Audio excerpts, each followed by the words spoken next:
बिहार में चिराग पासवान को लेकर सियासत हो रही है और साथ ही साथ आपको बता दें कि दलितों की राजनीति बिहार में शुरू से चलते आ रही है। लेकिन आपको बता दें कि जिस तरह से चिराग पासवान भी दलित हैं और पशुपति कुमार पारस भी, लेकिन यह कहा जा रहा है कि चिराग पासवान का अपना जन आधार है।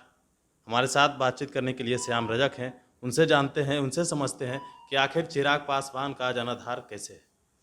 देखिए, नौजवान जो होते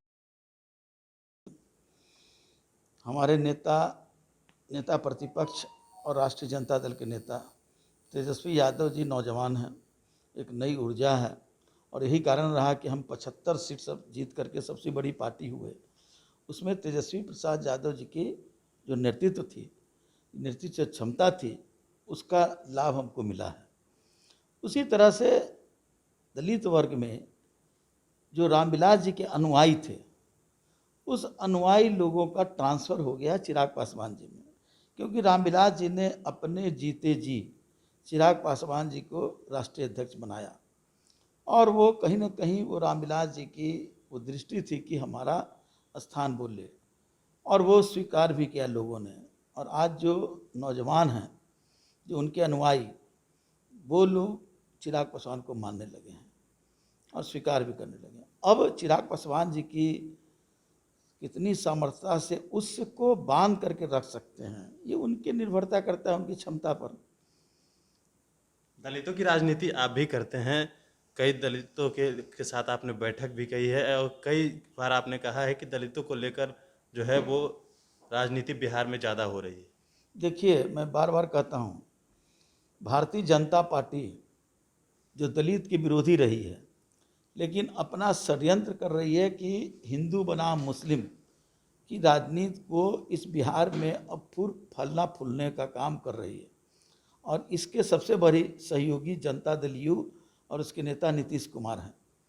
परोक्ष रूप से वो उस एजेंडा को वो मदद कर रहे हैं, तो निश्चित रूप से जो भारतीय जनता पार्टी का जो आरएसएस का जो मनुवादियों का जो एजेंडा रहा है, उस एजेंडा को हवा देने में लगे हैं। तो दलित के प्रति एक भ्रमित कर करके उसको हिंदू बनाना चाहते हैं, जबकि दलित हिंदू नहीं है। हमारे आराध्य, हमारे नेता, हमारे पूर्वज बाबा साहब भीमराव अम्बेडकर ने ही कहा था कि हिंदू से प्रताड़ना होकर के उन्होंने बौद्ध धर्म स्वीकार किया था। और आज भी जो हर जगह हाथरस हो, बिहार के कई इलाकों में हो, यूपी के कई इलाके में हो, महाराष्ट्र के कई इलाकों में हो, तो आप देखेंगे कि दलितों के साथ अत्याचार हो रहा है। और यहाँ तक कि जो पौराणिक काल में जो कथाएं हम पढ़ते थे, उस कथाओं को स्पष्ट दिखाई भी पड़ रहा है।